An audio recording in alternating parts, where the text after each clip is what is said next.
তৃতীয় দিনের মতো সীমান্ত সংঘাতে জড়ালো দক্ষিণ পূর্ব এশিয়ার প্রতিবেশী দুই দেশ থাইল্যান্ড ও কম্বোডিয়া।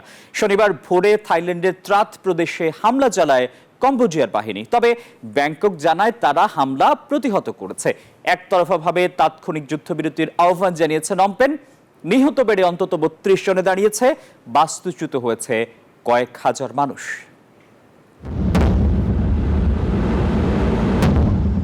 দক্ষিণ পূর্ব এশিয়ার দুই প্রতিবেশী দেশ কম্বোডিয়া ও থাইল্যান্ডের মধ্যে সীমান্ত সংঘর্ষ তৃতীয় দিনে গড়ালো। শনিবার ভোরে থাইল্যান্ডের ত্রাত প্রদেশে হামলা চালায় নমপেন, তবে তা প্রতিহত করে ব্যাংকক।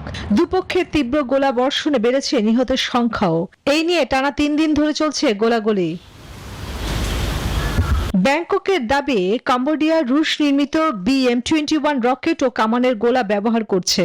হামলার দায় কম্বোডিয়ার প্রধানমন্ত্রী হুন সেন সরকারের উপর চাপিয়েছে থাইল্যান্ডের সামরিক বাহিনী।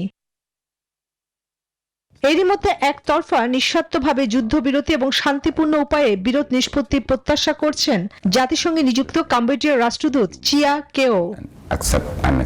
তবে থাইল্যান্ড এখনো আনুষ্ঠানিকভাবে কোনো প্রতিক্রিয়া জানায়নি, বরং সীমান্তবর্তী ৮টি জেলায় জারি করেছে সামরিক আইন।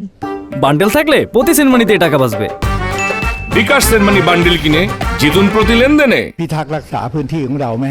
শুক্রবার সীমান্ত দিয়ে হলুদ নম্বর প্লেটযুক্ত কূটনৈতিক গাড়ি চলাচল করতে দেখা গেলে উত্তেজনা চরমে পৌঁছায়। এরপর থাইল্যান্ড জানায় তারা কম্বোডিয়ায় নিযুক্ত রাষ্ট্রদূতকে প্রত্যাহার করেছে এবং কম্বোডিয়া রাষ্ট্রদূতকে বহিষ্কার করেছে।